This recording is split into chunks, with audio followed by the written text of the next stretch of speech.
¿Alguna vez usted se ha dedicado a pensar por qué mataron a Jesús? Hay una respuesta universal que la gente habla y dice, bueno, él murió por los pecados. Sí, pero deténgase un momento. Era un hombre joven, lleno de vida, que hizo bien. ¿Por qué lo mataron? Este texto de Isaías 53:8 fue escrito unos 700 años antes de que Jesús viniera y profetizó de una manera extraordinariamente precisa y clara su muerte. El versículo 8, que es el que vamos a exponer hoy con la ayuda de Dios, es el primero del capítulo que directa y claramente habla de su muerte, de que lo mataron. Y lo voy a leer. Observen que 3 veces se menciona que murió. Al ser condenado injustamente, se lo llevaron. A nadie le importó que muriera sin descendientes, ni que le quitaran la vida a mitad de camino, pero lo hirieron de muerte por la rebelión de mi pueblo. En otras palabras, no hay duda de que la muerte de Jesús, el hijo de José y María, estaba profetizada y en una condición trágica, en una condición de injusticia, en una condición de indiferencia. ¿Ustedes han pensado que Jesucristo es el centro de la Biblia? Todo el Antiguo Testamento apunta a Él y de ahí se dirige hasta todo el Nuevo. Si usted quita la persona de Jesús de la Biblia, todo cae y no tiene sentido, pero también del mundo en que vivimos. El bien de Jesús fue claro, su compasión y misericordia. Él vino a ofrecer el perdón de Dios para grandes pecadores. Él vino de una manera abnegada y sacrificial. Mostró una enseñanza celestial y una sabiduría única. Él es la sabiduría que Proverbios 8 dice que Dios tuvo desde la fundación del mundo. Expresó amor al necesitado, a los niños, a los enfermos, a los desamparados. Hizo milagros, fue compasivo con mujeres, fue compasivo con viudas, fue compasivo con ciegos. En conclusión, cuando usted ve la vida de Jesús y su testimonio, a pesar de sus enemigos, una vida ejemplar. Una vida ejemplar. Pero creo que la pregunta es necesaria otra vez. ¿Por qué lo mataron? ¿Por qué lo mataron así? Y saben que en torno a la muerte, la palabra porque siempre va a llegar. ¿Por qué? ¿Por qué en esa edad? ¿Por qué de esa manera? Y hay respuestas que no vamos a tener. Pero en el caso del Señor Jesús sí las tenemos. Y lo que vamos a ver hoy es, en primer lugar, que en la muerte de Él hay una injusticia. En segundo lugar, vamos a ver con la ayuda del Señor una indiferencia y finalmente una implicación. Si ustedes me preguntan cómo yo definiría este momento que vamos a hablar de la muerte de Jesús, yo diría que es un final inesperado. Es como cuando usted tiene un plan y usted tiene una expectativa y de repente eso cambia. ¿Qué pasó? La muerte de Jesús fue un final completamente inesperado. Usted me diría, bueno, se entiende que un hombre como Judas se quite la vida por lo que hizo. Bueno, se entiende que los malhechores sean crucificados a sus lados porque eran malhechores, asesinos. Oye, pero ¿por qué él en esa edad? Cada vez que una persona cumple unos 33 años, yo pienso mucho, oye, así era Jesús de esa edad cuando lo crucificaron. ¿Por qué? Veamos en primer lugar la injusticia en la cruz. Dice el texto que estamos leyendo en la versión Nueva Traducción Viviente, al ser condenado injustamente. Nosotros debemos entender que detrás de la muerte de Jesús habían elementos que estaban ocurriendo. En primer lugar, sin menospreciar la voluntad soberana del Padre, vamos a hablar al nivel humano lo que se veía. El mismo diablo estaba detrás de eso. Desde Génesis dijo que la simiente de la serpiente, que era Satanás, heriría a la simiente de la mujer, oiga, en el calcañar, y eso es la parte más baja de su humanidad, en la cruz. O sea, estaba anunciado que Jesucristo iba a morir crucificado. Además de eso, nosotros debemos entender que la palabra de Dios también afirma que Él vino como el Cordero de Dios que quita el pecado del mundo. Y en el Antiguo Testamento las personas traían a reuniones como esta en el templo corderos, sus propios animales. Y usted traía el mejor de sus animales y el sacerdote le ponía la mano al animal, le ponía la mano a usted y hacían una transferencia de su pecado a la figura del animal. Y como el pecado solo se quita con muerte, pasaba de usted acá y ese animal era degollado. Es la única manera de quitar el pecado. Y Jesús era el Cordero de Dios, el que Dios puso para que fuera degollado por el pecado de su pueblo. De manera que las Escrituras anunciaron esto. Pero vamos ahora a mirar a nivel humano. La obra del diablo, en primer lugar, estaba allí detrás. Cuando Judas comió aquel bocado de pan que Jesús le dijo: el que come, mete la mano en el plato conmigo, ese me va a traicionar, me va a entregar. Cuando Judas se lo comió, la Biblia dice que el diablo entró en él, como comió, tragó, y ahí el diablo de manera particular lo tomó para que fuera y lo entregara y lo traicionara por 30 monedas de plata. Había una conspiración satánica tras la muerte de Jesús.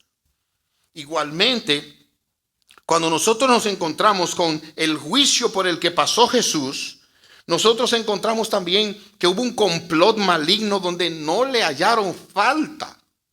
No le hallaron de qué acusar. La historia así lo presenta. Sus enemigos no tuvieron nada de qué acusarle.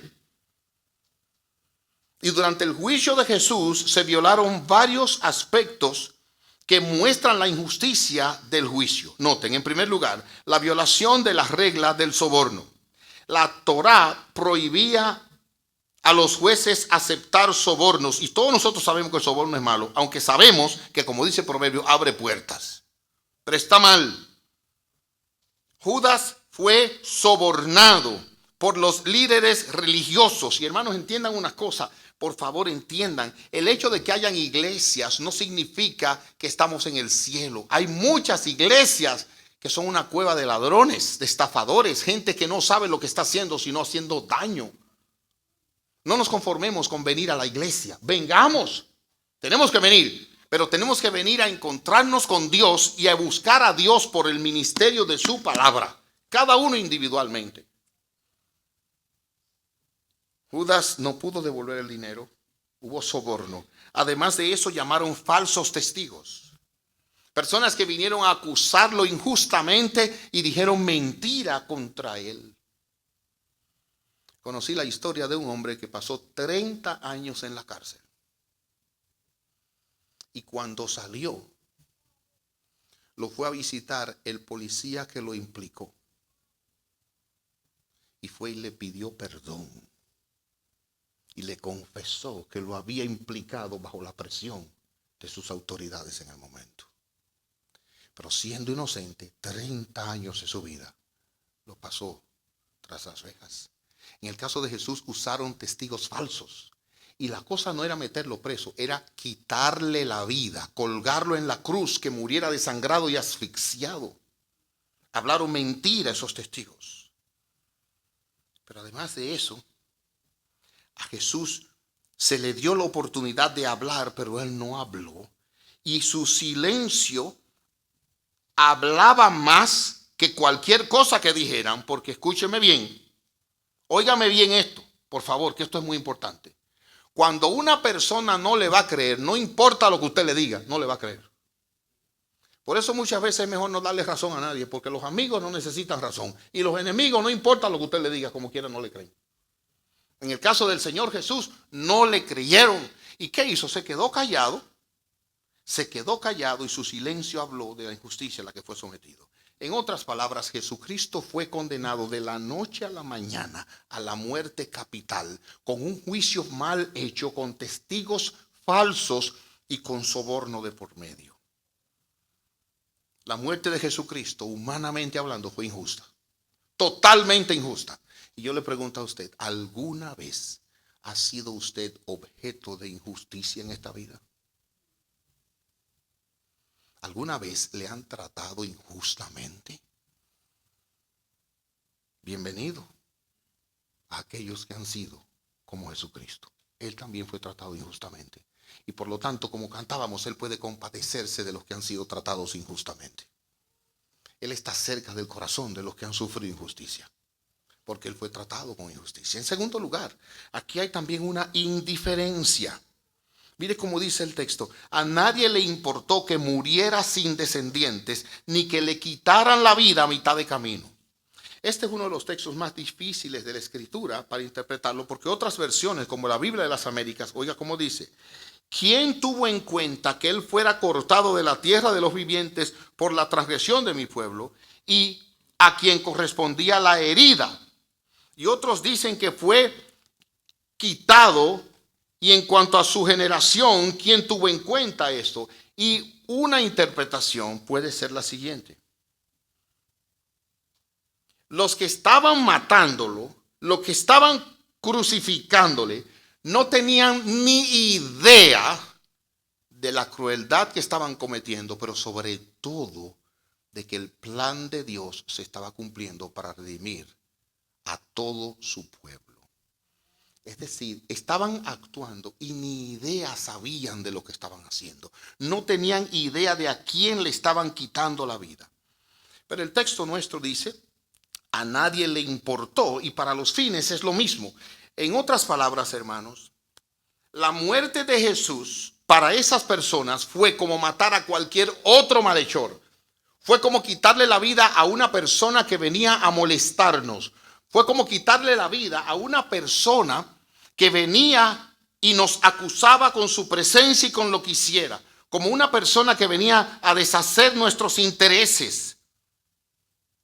Miren, hermanos, ¿ustedes se han pensado alguna vez por qué el cristianismo es tan atacado? ¿Por qué se burlan de nuestra fe?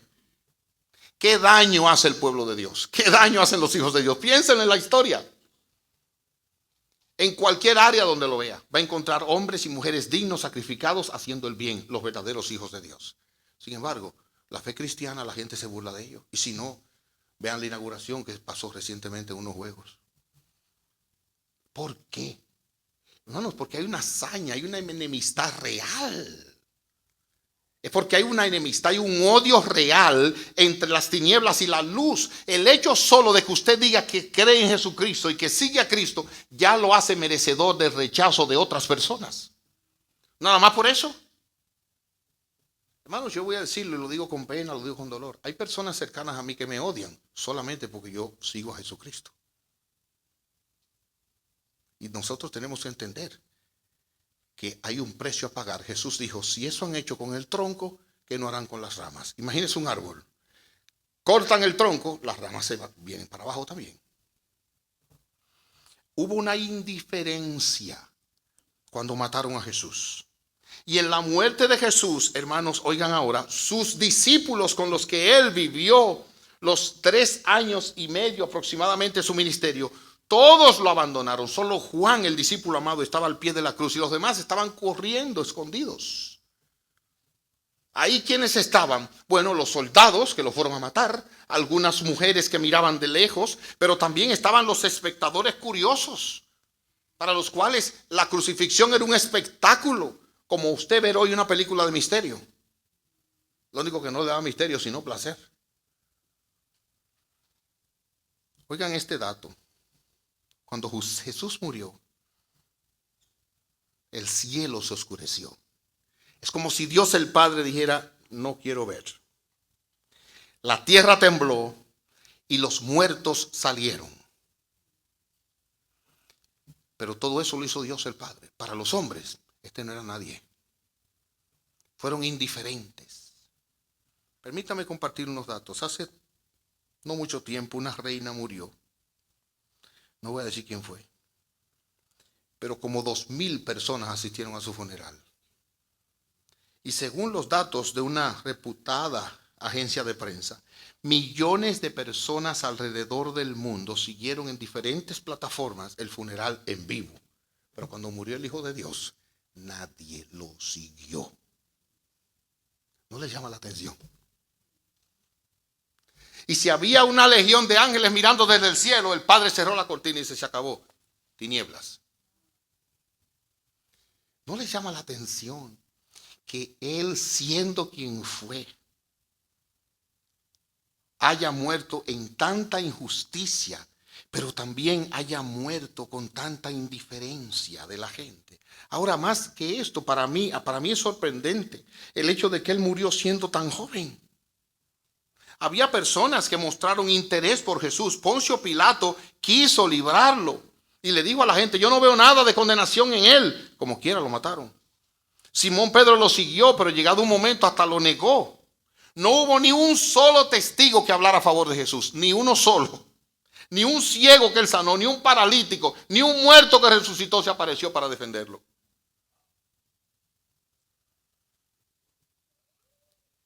Sí, Nicodemo y José de Arimatea, después que Jesús murió, fueron a pedir el cuerpo, gloria a Dios. Pero en sentido general fue completamente menospreciado. Fue como algo indiferente. Y lo que a mí me choca, hermanos, es que su vida fuera cortada, como dice nuestro texto, a mitad de camino. A mitad de camino. No sé cuántos años tiene usted.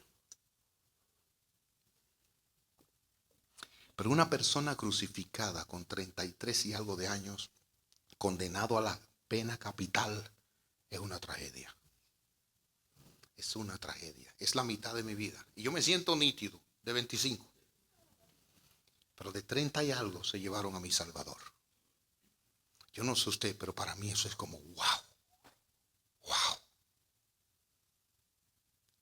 Qué crueldad, qué dolor, qué burla y tanta indiferencia. Una indiferencia tal que la multitud gritaba, crucifíquenlo. Los soldados se burlaban de él, lo escupieron.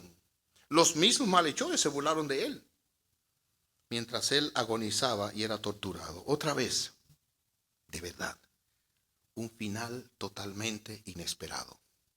Por eso los discípulos huyeron. Por eso no podían entender, porque ellos decían, ¿cómo va a ser? ¿Qué pasó aquí? La cosa no salió como pensábamos. Pensábamos que Él iba a restituir todas las cosas. ¿Recuerdan los discípulos en el camino de Emaús? Iban deprimidos. Pensábamos que Él iba a resolver la situación, pero ya hace 3 días que murió y no sabemos nada.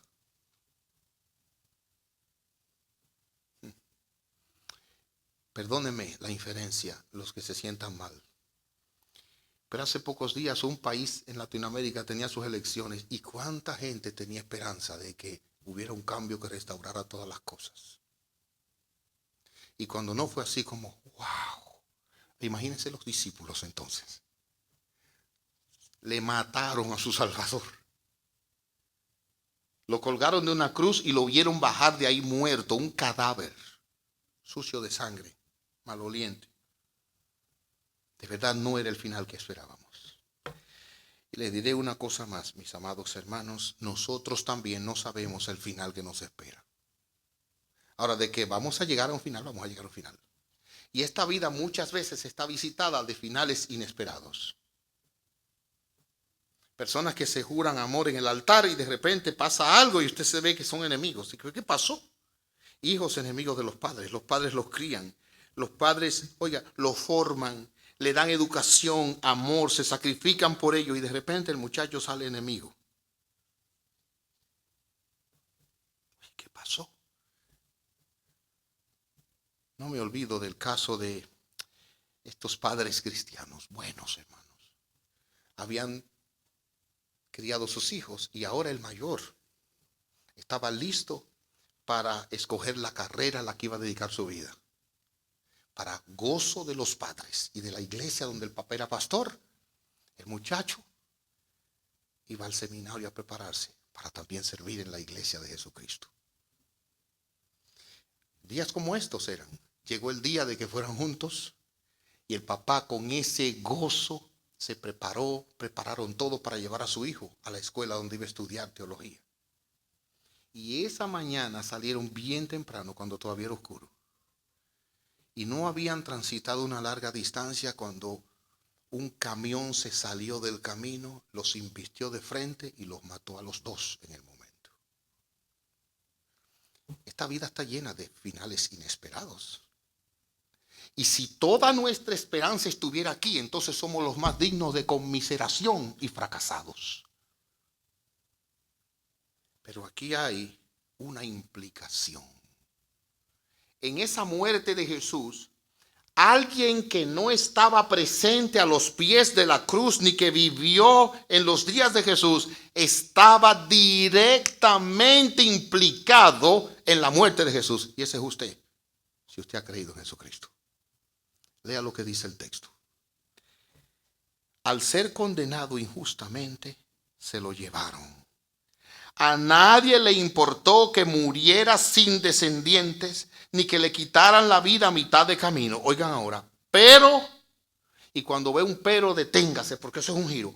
Pero lo hirieron de muerte por la rebelión de mi pueblo. Si usted quiere, póngale su nombre. Lo hirieron de muerte por la rebelión mía. Lo hirieron de muerte por mi pecado. Lo mataron por mi culpa. Culpable soy yo de la muerte de Jesucristo.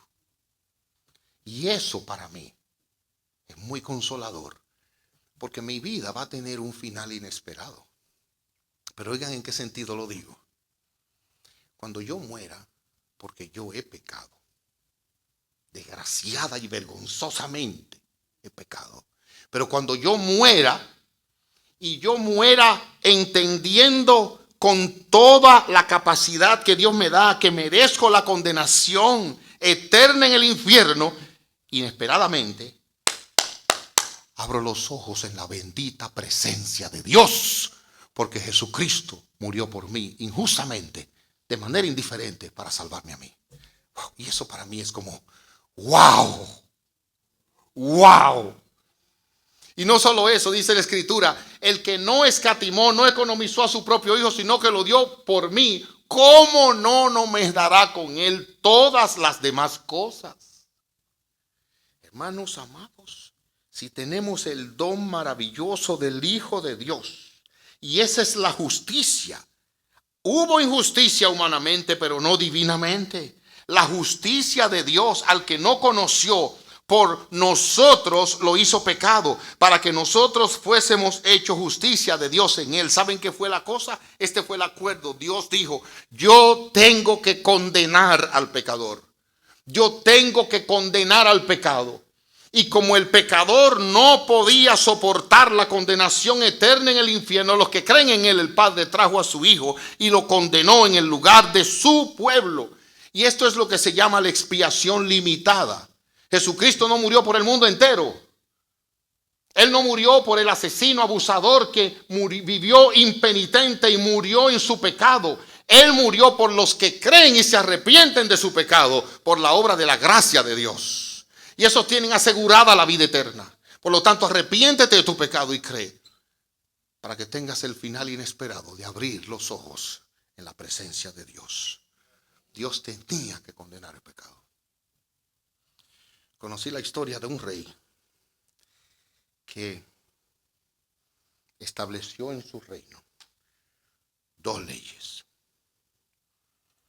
Yo no sé en qué isla sería eso, pero él dijo, prohibido el robo. Y el que robe, al ser descubierto, será azotado públicamente en la plaza, para que todo el pueblo vea 30 azotes sobre su espalda. Este hombre no podía bajar la guardia. Y un día, con mucho dolor, su asistente se le acercó con lágrimas y le dijo, hemos hallado un ladrón en el reino. Él dijo, inmediatamente reúnan al pueblo en la plaza y vamos a hacerle juicio. Pero usted no quiere que le diga quién. No, no me importa quién fue, dijo el rey. Vamos a reunir al pueblo en la plaza y vamos a darle 30 azotes al ladrón. Ya reunido el pueblo entero, entonces le dijo el asistente, ahora le puedo decir quién robó. Y él dijo, sí, dígame. Fue su mamá. Él bajó la cabeza y llamaron a la madre y la pusieron delante de todo el pueblo. Vino el verdugo a cumplir la ley. Y cuando el hombre sacó el látigo terminando en plomo, él sabía que esos azotes le iban a quitar la vida a su mamá. Cuando el verdugo se dispuso a dar el primero de 30 azotes, el rey se paró, se quitó su bata y abrazó a su mamá para él recibir los 30 azotes en el lugar de su mamá. La justicia se cumplió, pero él buscó un sustituto. Tú, por tu pecado, mereces la condenación y el castigo de Dios. Pero Jesucristo se ha puesto en el medio para que tú no lo sufras. Cree en Él ahora. Cree en Él. Y ese es el final de la historia de tu vida. Cree en Jesucristo. Descansa en Él y recibe su regalo de vida eterna. Él sufrió un castigo. Por lo tanto, hermanos, oigan ahora, por favor, el pecado no tenemos que esconderlo. Vamos a vomitarlo a los pies de la cruz. No tienes que sufrir la depresión, la condenación, la amargura, el azote, el descontento de tu pecado, porque ya Él lo sufrió. Dios no castiga el pecado 2 veces. Entonces ven a Él, confiesa tu pecado, pídele perdón y serás limpiado de toda tu maldad. Ya Él fue condenado por ese pecado. Gloria a Dios por eso. Una vida que fue cortada temprano es la vida de Dietrich Bonhoeffer. Dietrich Bonhoeffer, de quien proveí una fotografía, y la van a ver ahora, fue un pastor luterano alemán. Fue un teólogo antinazi. Él fue parte de la iglesia, un hombre joven y brillante desde su niñez. De hecho, en YouTube hay una película que habla de él, Dietrich Bonhoeffer. Búsquenla. Y escribió libros y todo esto. Él se opuso al programa de eutanasia de Hitler, luchó contra Hitler. Y en 1943 fue encarcelado en un campo de concentración. A pesar de que la familia le llamó, los hermanos, él mantuvo su posición teniendo solamente 39 años. Y el 9 de abril de 1945, Dietrich fue ahorcado. Pero un piloto cristiano que había allí tomó nota de sus últimas palabras. Y este hombre dijo, 39 años de edad, brillante. Esto es para mí el final. Pero también dijo, el principio de la vida.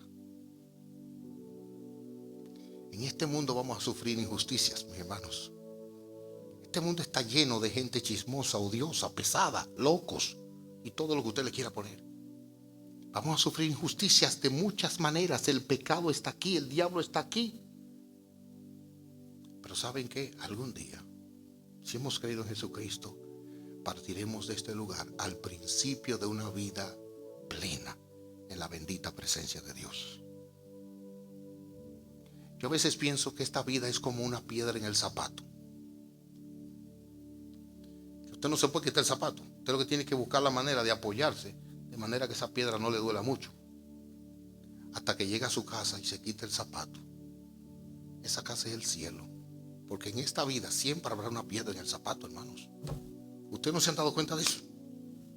en el mundo tendréis aflicción, pero confiad, yo he vencido al mundo. Sí, aquí habrá aflicción, pero la gracia de Dios nos sostiene para contentarnos cualquiera que sea nuestra situación, para ser más que vencedores en la enfermedad, en la soledad, en la persecución, en el dolor, en la necesidad. Claro que nos va a venir algo. Hermanos, vamos a morir. El porcentaje ya se confirmó. Mueren uno de cada uno. Ahora, ¿cómo vamos a entrar? ¿En victoria o vamos a entrar a una condenación? Jesucristo murió por pecadores como tú. Ahí donde estás, humíllate y pídele perdón. Padre nuestro, qué bueno es que nosotros podemos recordar la muerte de nuestro Salvador.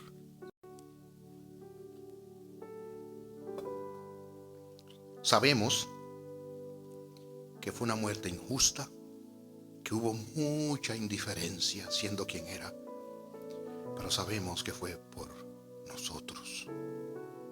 Cuánto amor refleja de Él.